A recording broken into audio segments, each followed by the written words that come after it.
Okay, students, let's start the class.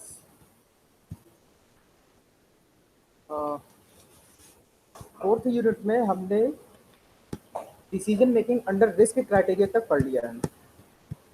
Now we will start the decision tree approach. What is decision tree? Okay,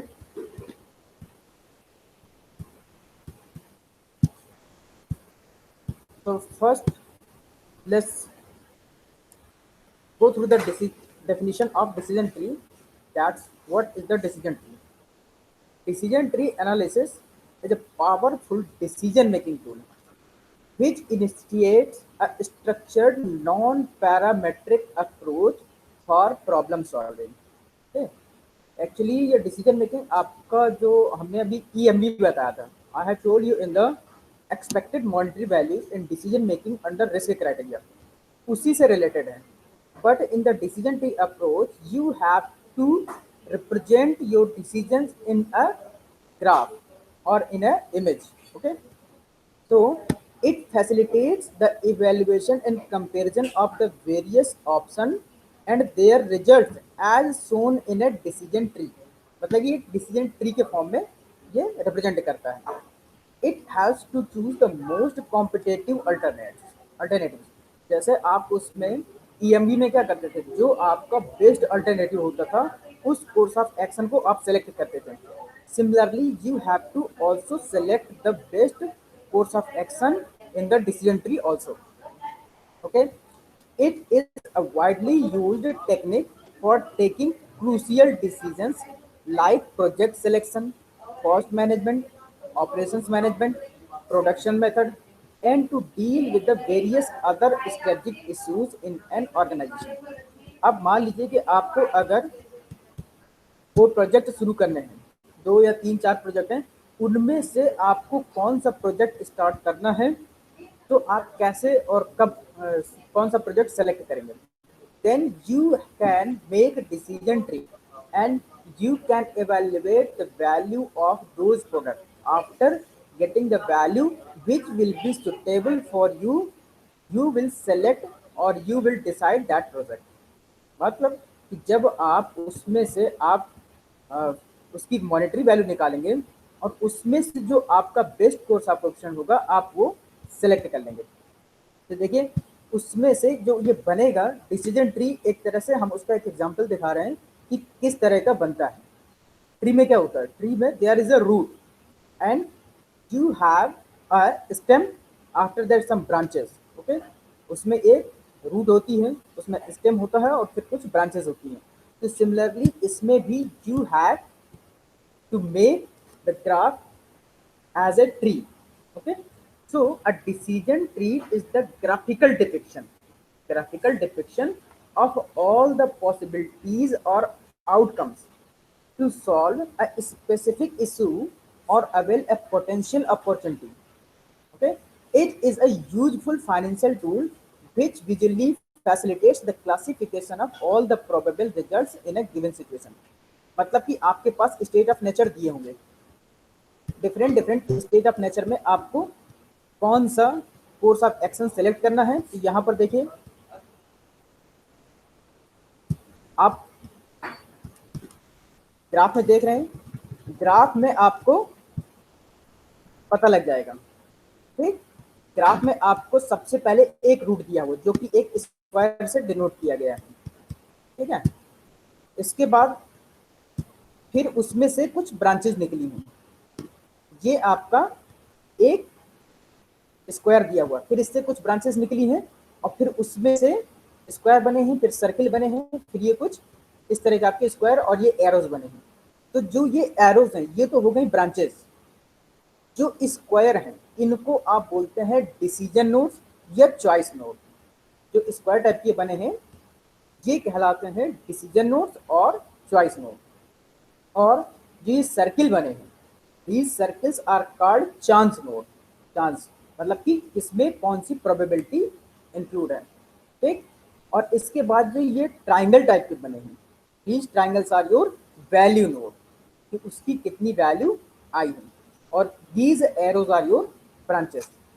So you have to make a graph from the given information. आपको जो information दी रही होगी उससे आपको graph plot करना होगा, या even if you have the graph, then you have to calculate the value and find out which decision is best for your organization।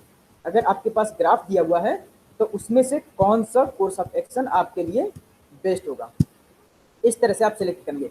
तो हम दोनों के एक एक एग्जाम्पल लेंगे। एक बार हम जो ऑलरेडी बना हुआ ग्राफ होगा और एक बार लेंगे हम की ग्राफ बना करके।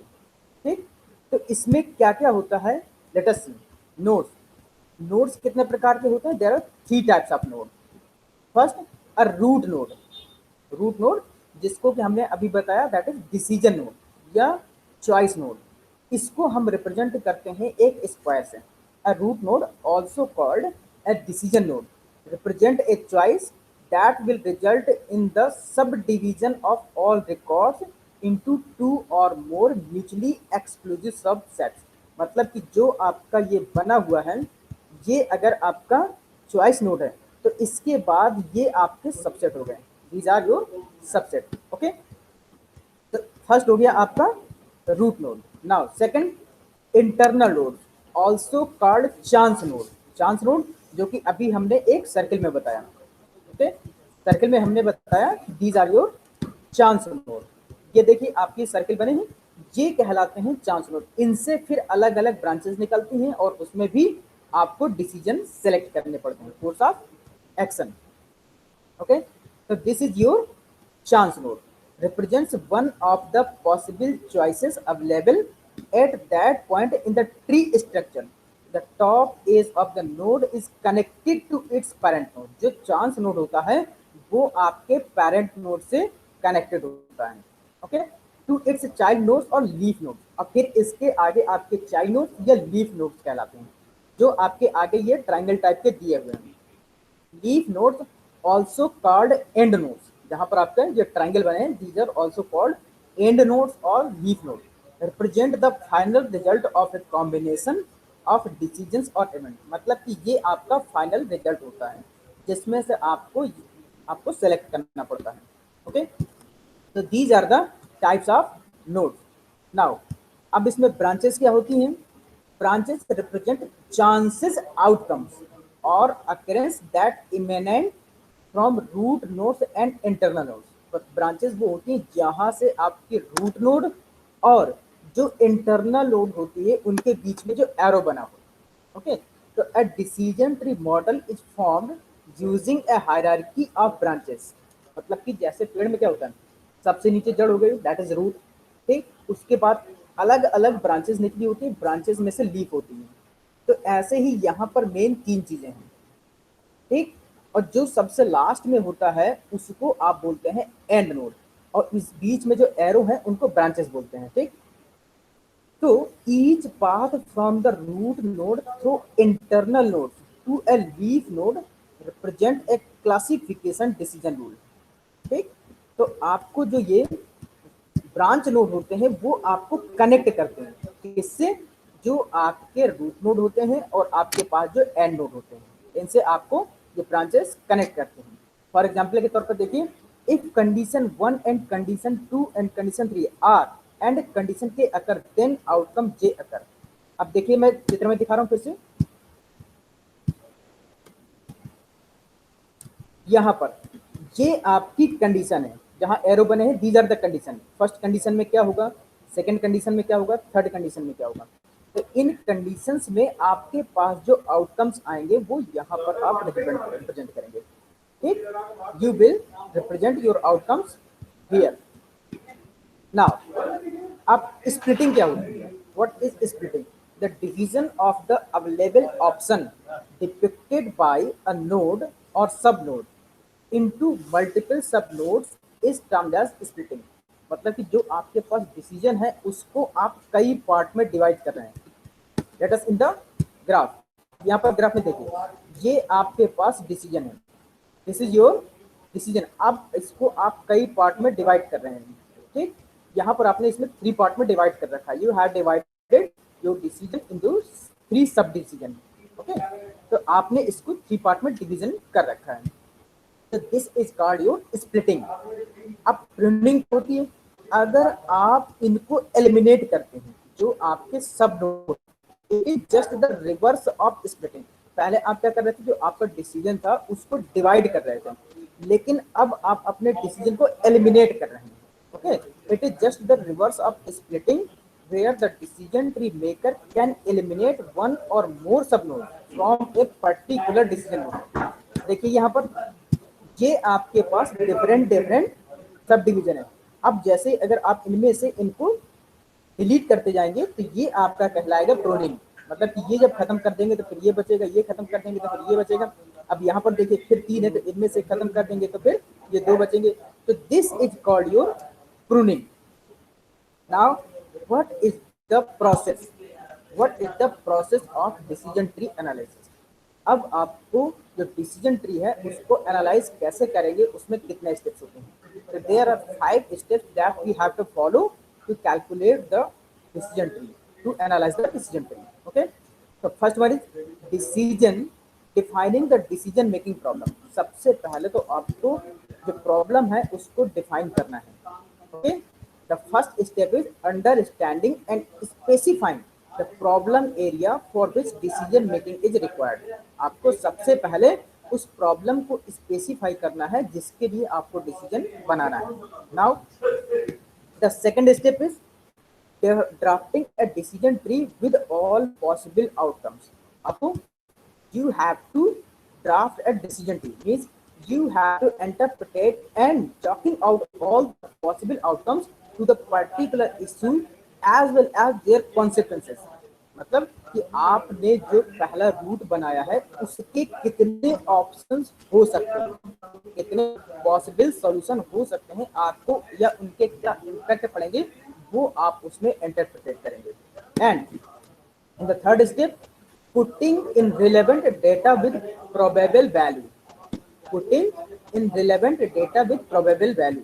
So in the third step you have to presenting the variables on a decision tree along with its respective probabilities value। means कि जैसे आपके पास यहाँ पर अगर ट्री है, ठीक, तो इसका कुछ नाम दे देंगे और इससे एक्सपेक्टेड जो होगा ये यहाँ ब्रांच पे लिख देंगे, उसकी जो वैल्यू होगी वो यहाँ पर लिख देंगे, यहाँ पर इसको कुछ नाम दे देंगे, यहाँ पर ये इसके कौन सा ये आपका डिसीजन है यहाँ पर लिख देंगे, उनकी जो लास्ट वैल्यू हो, जो आउटकम्स आएगा वो सब यहाँ लास्ट में लिख देंगे। तो इस तरह से आपको यहाँ पर आपको क्या करना है, ये सारा का सारा आप वैल्यू स्पेसिफाई करनी है, आपको ये सारी वैल्यू स्पेसिफाई करनी है। You have to present the variables on a decision tree along with its respective, इसमें प्रोबेबिलिटी भी इंक्लूड होती है क्योंकि you have to find the expected monetary value, so there is a probability include. मतलब कई course of action होंगे, उनमें से सबके चांसेस होंगे, ठीक। Now fourth step is finding out the outcomes of all the variables and specifying in the decision. जब आप ये सारा उसमें वैल्यूज लिख लेंगे, इसके बाद now you have to calculate the value. Now you have to calculate all these value and you will get the outcomes. After calculating the value, you will get the outcomes, your or result. Okay. And in the last step is the last step is highly crucial and backs the overall analysis of this process। जो last का step है वो जितनी भी पीछे की सारे step किए हैं वो सारी की सारी उसमें इंक्लूड होती हैं।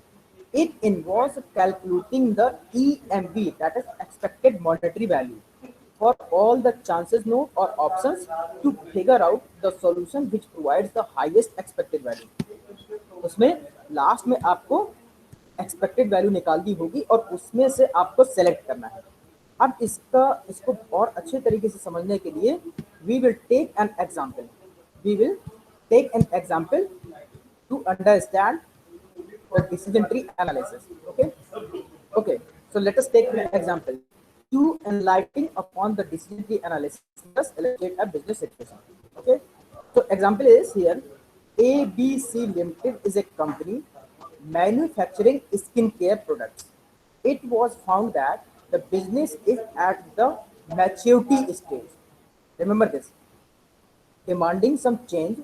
After rigorous research, management came up with the following decision। एक कोई एबीसी कंपनी है जो कि स्किन केयर प्रोडक्ट को बनाती है। नाउ जो बिजनेस है वो मैच्योरिटी स्टेज पर है। जो बिजनेस है ABC company is in the stage of maturity. अब उसकी डिमांड जो है कुछ चेंज हो रही है, डिमांड कुछ चेंज हो रही है। तो उसमें जो मैनेजमेंट ने कुछ रिसर्च किया है तो उसमें से कुछ डिसीजन आए हैं। तो वो डिसीजन कौन कौन से हैं? These are the decision. Either they can expansion of business unit, या तो अपनी बिजनेस यूनिट को एक्सपेंड करें, और new product line to solar gel, या तो एक सोलर जेल की एक नई प्रोडक्ट लाइन डेवलप करें, या डू नथिंग, या तो फिर कुछ ना करें। ठीक, ये तीन ऑप्शन है उनके पास। इस ABC company has three option. Okay, so this is your ABC company. मैंने एक स्क्वायर में ये एबीसी कंपनी को उसमें लिख दिया है कि ये क्या है। Now the ABC company has three options, three course of action. ठीक, the first one is expansion of business unit, the second one new product line of sour gel, and the third one is do nothing. अब इन्हीं में से जैसे यहाँ पर expansion of business unit, new product line of sour gel और do nothing में यहाँ पर हम इन्हीं को आगे चल के कभी अगर न्यूमेरिकल होता तो एक्टिविटी ए बी सी या डी ऐसे कुछ भी लिख देते हैं। यहाँ पर भी हम इसको कोई नाम दे देते हैं। ठीक, तो हमने यहाँ पर समझाने के लिए अभी ये बना दिया है। जब अगला एग्जाम्पल करेंगे तो हम उसमें डायरेक्ट कोई सिंबल डिनोट कर देंगे। अब देखिए, अगर एबीसी कंपनी अपने बिजनेस यूनिट को एक्सपेंड करती है, if they expand their business unit, so what is the consequences? तो उसके क्या कॉन्सिक्वेंसेस हैं? 40% chance of increase in market share. अगर वो अपना बिजनेस यूनिट एक्सपेंस करेंगे तो 40% चांस है कि उनका मार्केट शेयर बढ़ जाएगा। 40% chance of increase in market share and 60% chance of threat from competitors, और 60% चांस है कि उनको अपने कॉम्पिटिटर से उनको राइवलरी मिलेगी। ठीक, नाउ इन दोनों सिचुएशंस में उनका प्रॉफिट, अगर मार्केट शेयर इंक्रीज होता है तो प्रॉफिट है that is 25 lakhs, and if there is rivalry then the loss is 8 lakhs। यहाँ पर minus is representing your loss, minus is representing your loss. If they are increasing market share, so there is profit of 25 lakhs, and if they go against the competitors, so there is loss of 8 lakhs. Okay, ये first condition है। Now in the second condition, new product line of shower gel, there is 50% chance of success and 50% chance of failure। अगर वो लोग एक नई product line shower gel की issue करते हैं तो उसमें 50-50% चांस है। जब 50% चांस है तो जब सक्सेस होगा तो उनका 18 lakhs का प्रॉफिट होगा, और अगर उनका फेलियर होता है तो 6 lakhs का नुकसान होता है। मींस अगर उनका ये नई प्रोडक्ट लाइन सक्सेस होती है तो they will get the profit of 18 lakhs, and if this project is fail so they will occur the loss of 6 lakhs। Okay, तो ये तो हो गई second condition. In the third condition, if they do not do nothing, if they do nothing, so what will be 40% chance of increase in market share and 60% chance of threat from competitors। अगर वो कुछ भी नहीं करते हैं तब भी उनके चांस है कि उनके 40% चांस है कि मार्केट में उनका शेयर इंक्रीज होगा, और 60% चांस है कि उनको कॉम्पिटिटर से थ्रेट मिलेगा। But if they increase the 40% chance in increase market share, so what will be the profit? The profit will be 10 lakhs. Okay, if the market share is increased, so profit will be 10 lakhs, and if they get threatened from the competitors, then the loss is 4 lakhs. Here that is minus is representing your loss. So now you have three conditions. Okay, and in the three conditions you have 6 course of alternatives। आपके पास 6 अलग अलग outcomes हैं इन 6 आपके options में। अब आपको क्या करना है? Now you have to calculate the expected monetary value. Now you have to calculate the EMV for the different situation. आपको अलग अलग सिचुएशंस के लिए EMV निकालना है। इन द फर्स्ट कंडीशन जब 40% chance of increase in market share है और 60% chance of threaten from the competitors हैं। ठीक, तो let us calculate the EMV। अब यहां पर देखिए, I have calculated EMV for the first condition. ठीक, if the company invest in the development of its business unit, there can be two possibilities. मतलब कि फर्स्ट कंडीशन में अगर company invest करती है डेवलपमेंट ऑफ बिजनेस यूनिट में, पहली condition क्या थी, एक्सपेंशन ऑफ बिजनेस यूनिट, तो अगर the company invest in the development of its business unit, so there is two possibility, दो पॉसिबिलिटी हैं, कौन सी, the first one is 40% possibility that the market share will hike, okay, there is 40% chances that the market share will be increased and the overall profit will be increased by rupees 25 lakhs, okay, आपका जो overall profit है 25 lakhs increase हो जाएगा। And second possibility क्या है, 60% possibility that the competitors would take over the market share, आपके जो competitor हैं वो मार्केट शेयर को टेक ओवर करेंगे। तो what will the effect, so the company may incur a loss of rupees 8 lakhs. And the second condition, the ABC company may incur a loss of rupees 8 lakhs. So now we have to calculate the expected monetary value, that is now we will find the EMV in the both of situation. So let us calculate. मैं यहाँ पर Excel sheet में आपको calculation करके दिखा रहा हूँ, ठीक है ना। इन द फर्स्ट सिचुएशन देखिए, we have 40% चांस, तो प्रोबेबिलिटी इज दिस 40% चांस है हमारे, तो प्रोबेबिलिटी हमारी हो गई दैट इज 0.4 और प्रोबेबिलिटी इज 0.4, ओके। तो मैंने यहाँ पर लिख लिया P1 इक्वल टू 0.4, ओके। ये तो हो गए सक्सेस के चांसेस। अब P2 means the chances of failure, P2 equal to that is 0.6, ये हो गया। And what are the pay off, what are the pay off for both these conditions. अब इन दोनों कंडीशन के लिए पे ऑफ कितना है, अगर कंपनी के चांसेस जो 40% हैं, तो अगर ये वाला ऑप्शन सेलेक्ट करती है तो they will get the profit of 25 lakhs, 25,000,000, okay, this is the profit. अब यहाँ पर अगर उनको लॉस होता है, इफ द कंपनी इनकर the loss, okay, if the company इनकर द लॉस, सो कितना है, दैट इज 8 lakhs, कितना है 8 lakhs, ओके। तो हम यहाँ पर इसको लिख देंगे माइनस का 8 lakhs, तो let us write down here minus 8 lakhs, okay, ये रहा आपका 8 lakhs। Now we have to calculate the EMV, okay. तो EMV कैसे निकालते हैं, जो हमारे पास प्रोबेबिलिटी होती है, we will multiply by the probability and the pay off value, okay. जो हमारे पास पे ऑफ वैल्यू है उसको प्रोबेबिलिटी से मल्टीप्लाई कर देते हैं। तो let us calculate the EMV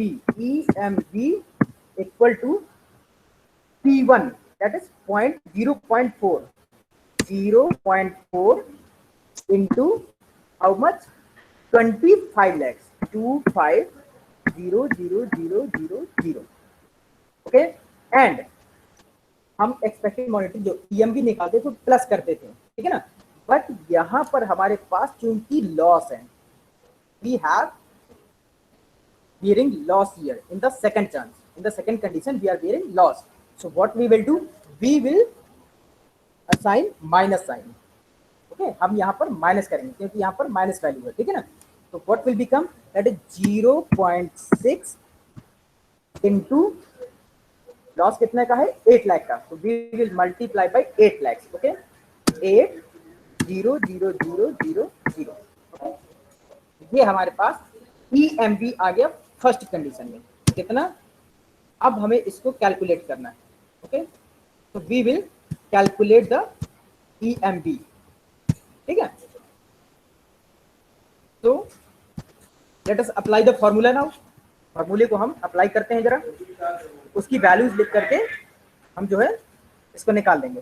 तो इक्वल टू 0.4 इंटू 25,000 एंड 0,0, ये आ गया, ठीक। तो what is the value, that is 10 lakhs, okay. मैंने यहाँ पर लिख दिया 10 lakhs, ओके, 1000, ये रहा 10 lakhs।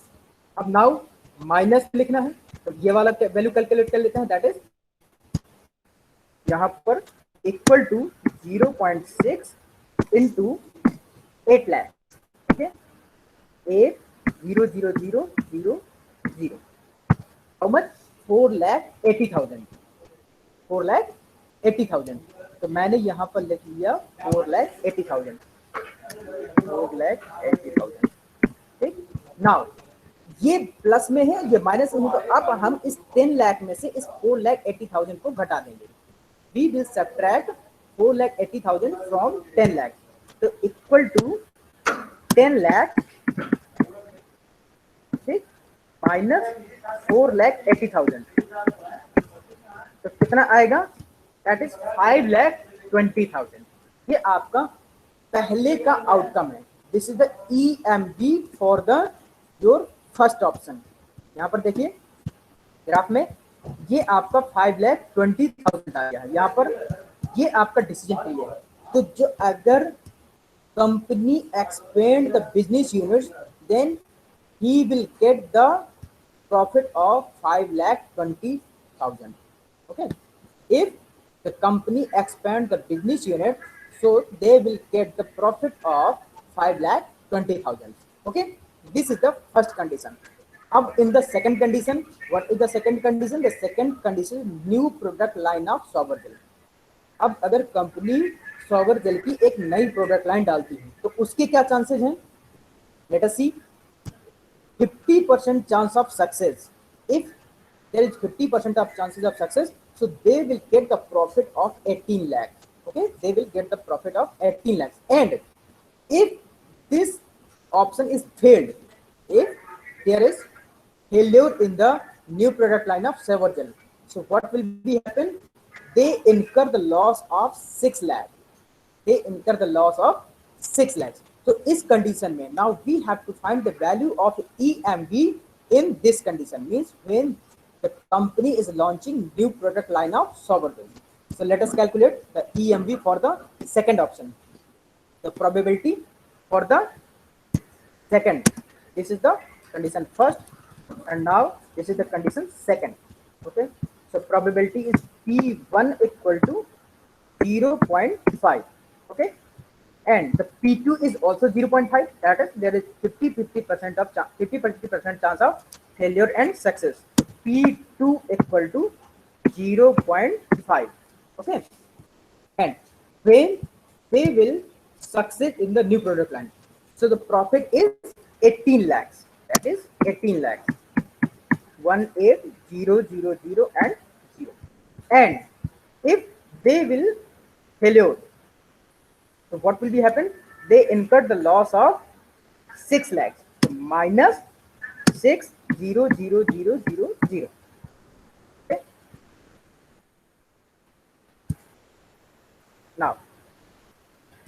Now we have profit and loss now. Now we will calculate the EMB. Now we will calculate the EMB for second situation. So let us calculate EMB equal to 0.5 into how much? 18 lakhs, because 50% chance of gaining the profit. Okay, so multiply by 18 lakhs, 18,000,000, and here EMV हम क्या plus करते थे, लेकिन यहाँ पर हमारे पास loss है, माइनस साइन है, तो we will put here minus sign. Okay, so minus again 50% chances are for failure, so okay, we will write down 0.5 into how much? That is 6 lakhs, 16,000,000. Okay, now we will calculate the value for this. So we are, मैं यहाँ पर फिर से formula apply कर रहा हूँ, तो equal to 0.5 and into 18 lakhs, 18,000,000. Okay, how much? That is 9 lakhs. Okay, value आई यहाँ पर 9 lakhs, तो मैंने यहाँ पर लिख दिया 9 lakhs. Okay, now 0.5 into how much? 6 lakhs. So 6,000,000. Okay. How much? Let us put the equal sign. So the value is 3 lakhs. Okay.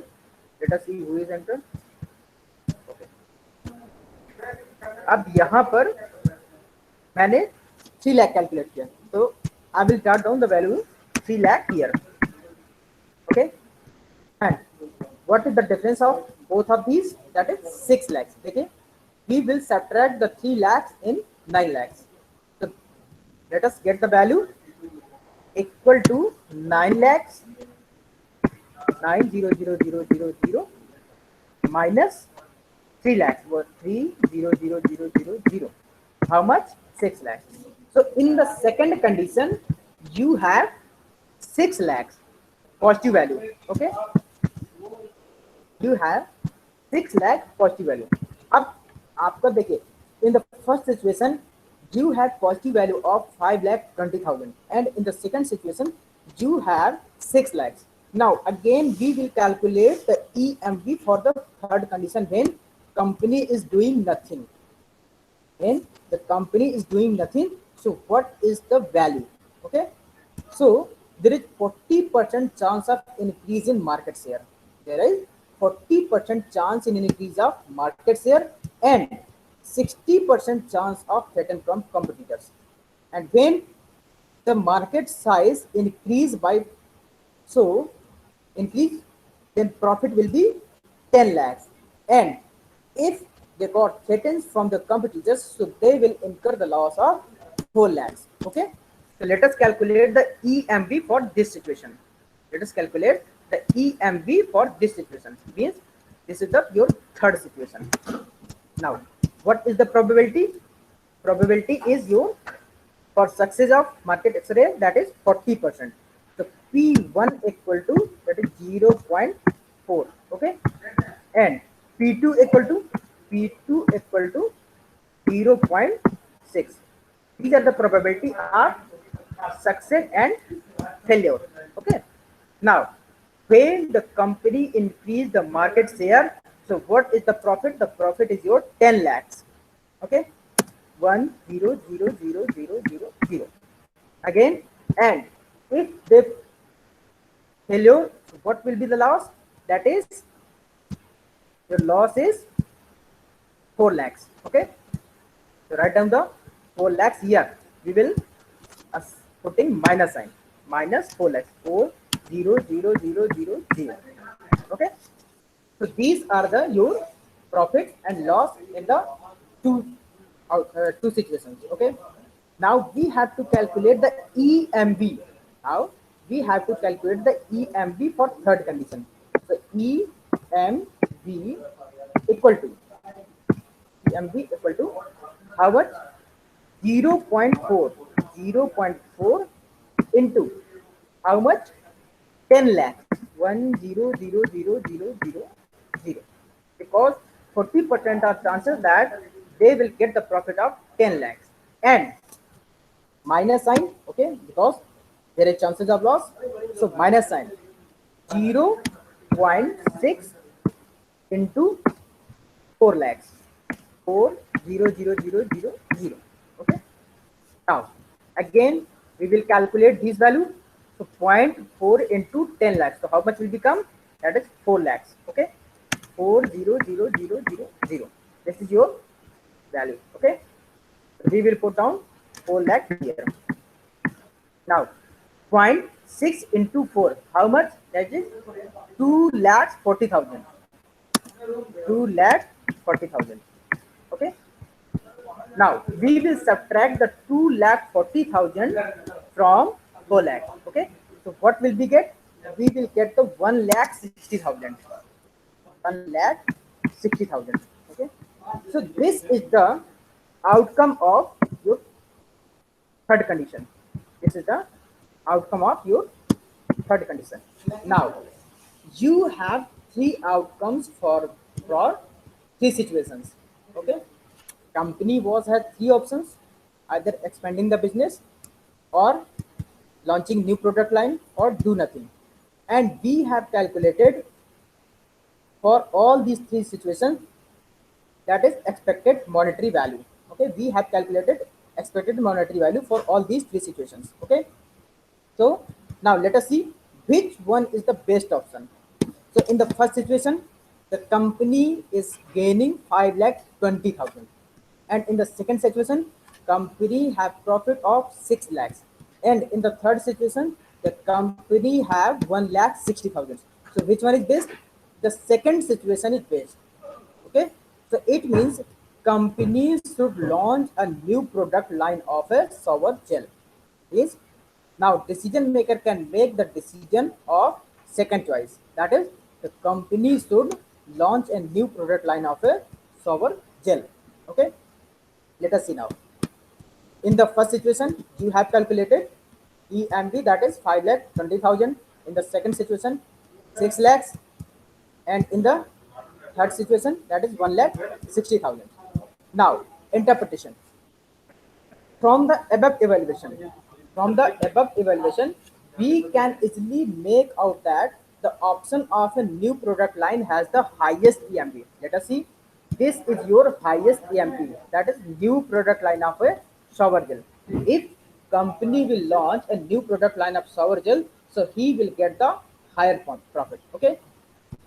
So, therefore, we can say that the company can avail this opportunity to make the highest gain by ensuring the best possible use of its resources.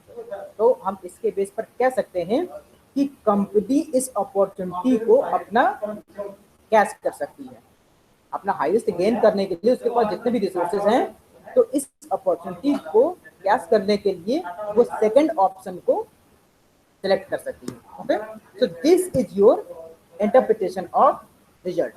So this type you will calculate the decision tree. Now what are the applications of decision tree? Decision tree के applications क्या हैं? The first one is assessing prospective growth opportunity.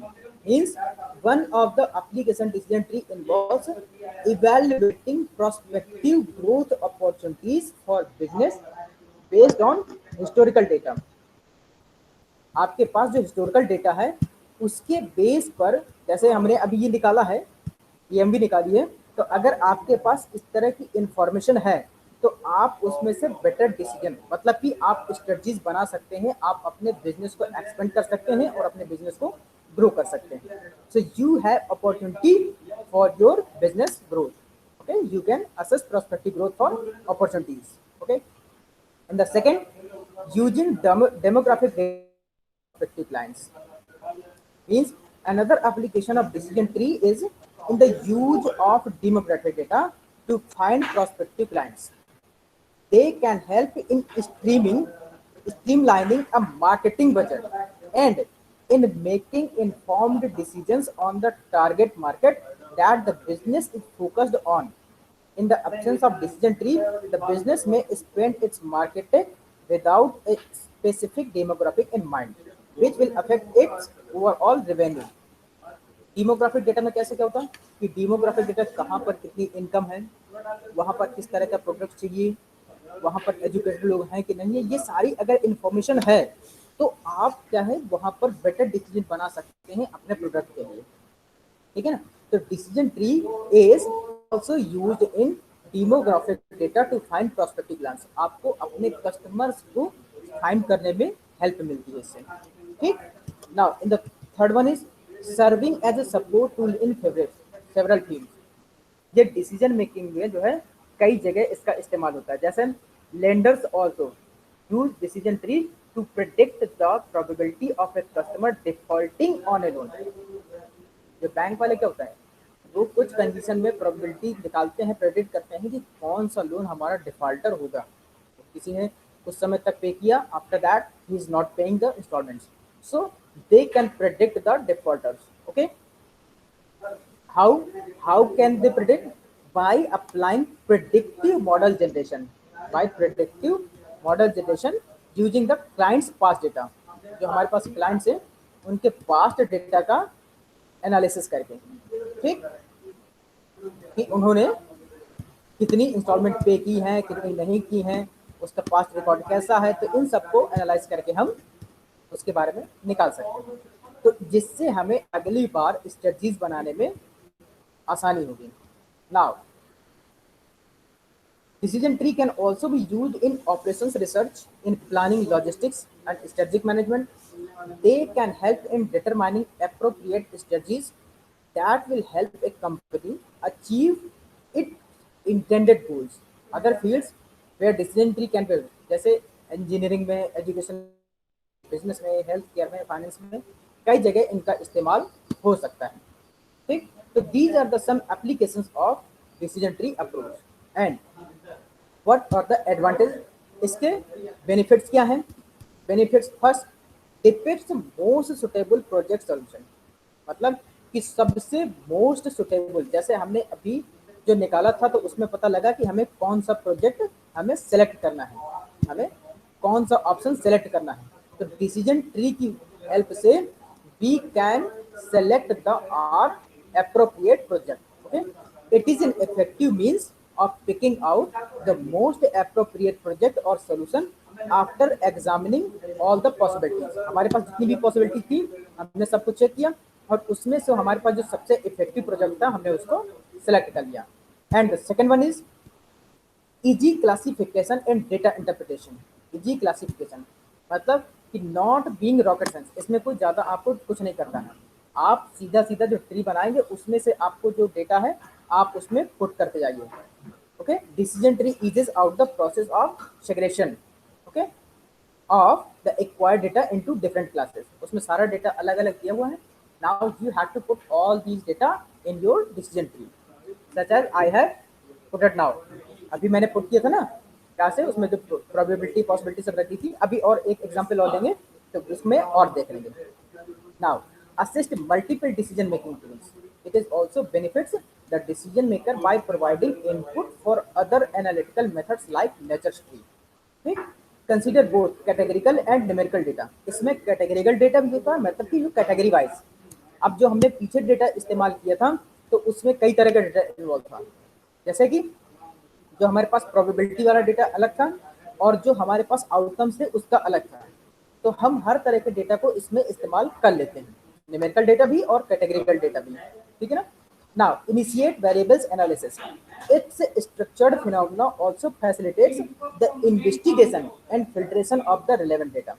जो हमारे पास relevant data होता है we can investigate that. Let us take an example. अब हम एक एग्जांपल लेते हैं और उसके जरिए हम एक डिसीजन ट्री को कंस्ट्रक्ट करेंगे या फ्रेम करेंगे। Let us take an example. Example is a glass factory specializing in crystal is developing a substantial backlog and the firm's management is considering three course of action. एक glass factory है जो कि crystal में specialise हासिल करने के लिए कुछ डेवलप कर रही है, ठीक है ना। और मैनेजमेंट के पास तीन कोर्स ऑफ एक्शन है।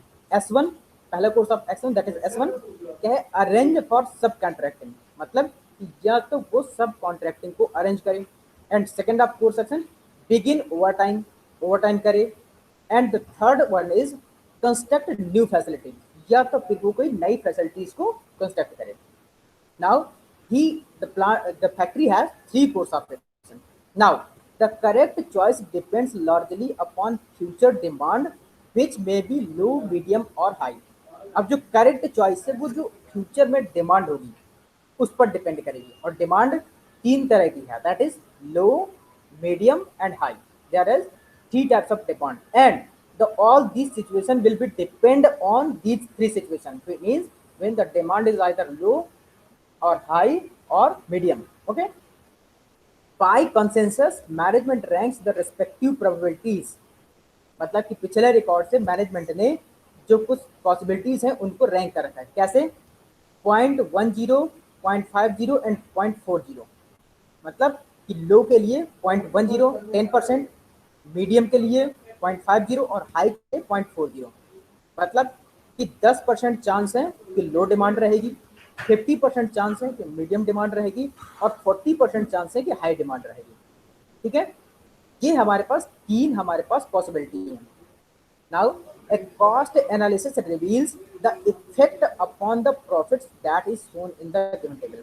और इन तीन सिचुएशन के आधार पर ये तीन कंडीशन में अलग अलग हमारे पास जो एनालिसिस, कॉस्ट का एनालिसिस है वो ये दिया हुआ है। ये टेबल की हुई है, इसमें हमारे पास ये कॉस्ट एनालिसिस दिया हुआ है कि कब हमारे पास कितनी कॉस्ट लगेगी।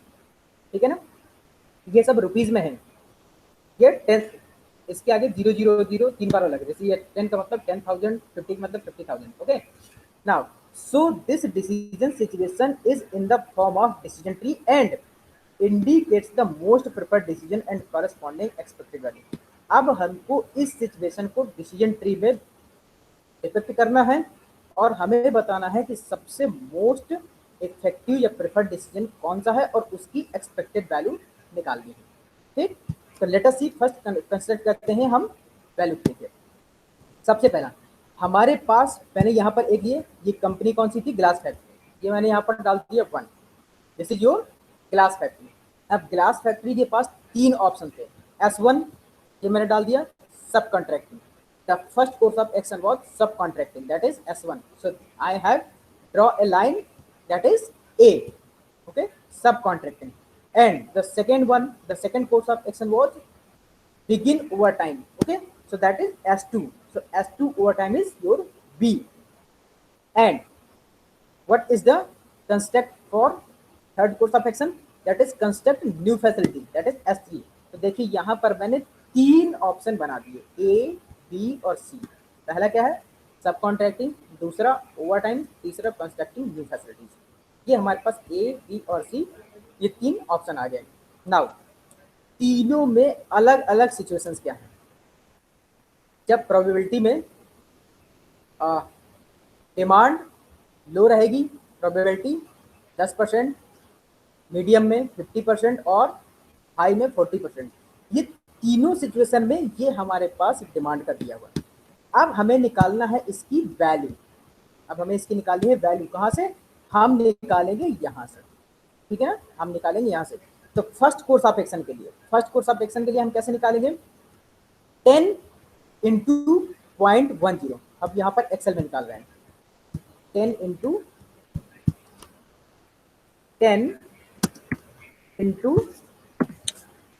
0.10। ठीक, फिर अगला क्या है, टेबल है हमारे पास 0.50 इंटू 50, मतलब मीडियम है जब सब कॉन्ट्रैक्टिव वाला है, तो हम 0.50% चांस है 50%, तो 0.50 इंटू 50 मीन्स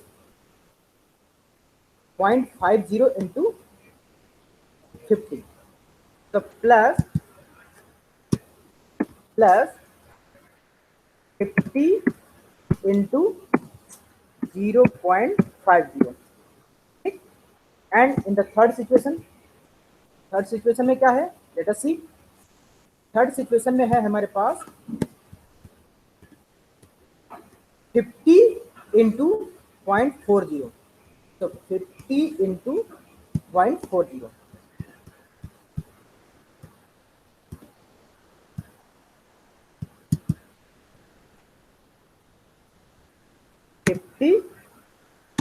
इंटू 0.40। ठीक, यहाँ पर मैं फॉर्मूला लगा देता हूँ, देखते हैं। ओके, तो वैल्यू इज 46, इसकी वैल्यू आई है 46। ठीक है ना, ये 46,000 मान लीजिए इसको। नाउ हम यहाँ पर चेक करते हैं, देखिए यहाँ पर ये आ गया 46,000। सिमिलरली हम जो तीनों कोर्स ऑफ एक्शन है, जो for all the course of action we will calculate the expected monetary value. ठीक है ना, तो हम ये जो है मॉनेटरी वैल्यू सबके लिए निकाल लेंगे। The most preferred decision at decision node 1 is obtained by calculating expected value of each decision branch and then selecting the path with high value। अब यहाँ पर देखिए, फर्स्ट की EMV कितनी है 46,000, सेकंड की EMV कितनी है 68,000, थर्ड की EMV कितनी है 75,000।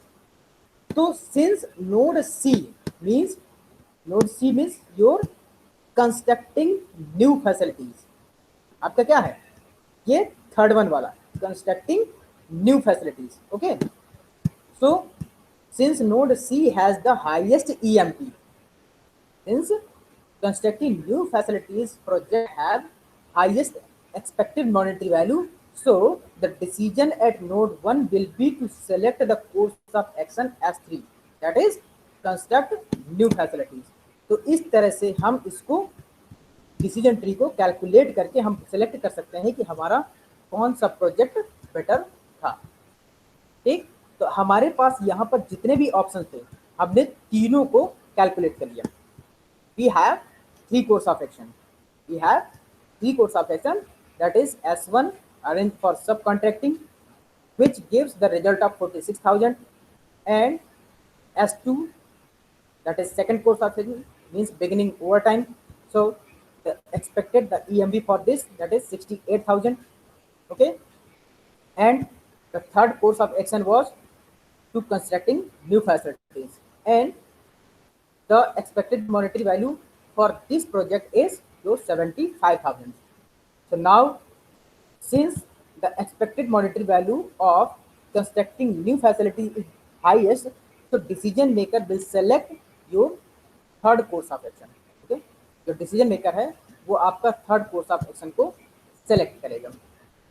So this is your all about your decision tree. Now, if someone has any query, so you can ask now. अब अगर किसी को कुछ पूछना हो तो पूछ सकता है।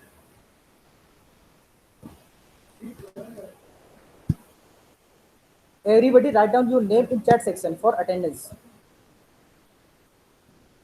Arya, Ananta, Ayushi, Harshit, Freya, Anjali, Krishna, Akanksha, Abhay, Alka. Yes. Ayushi, Harshit, Maurya.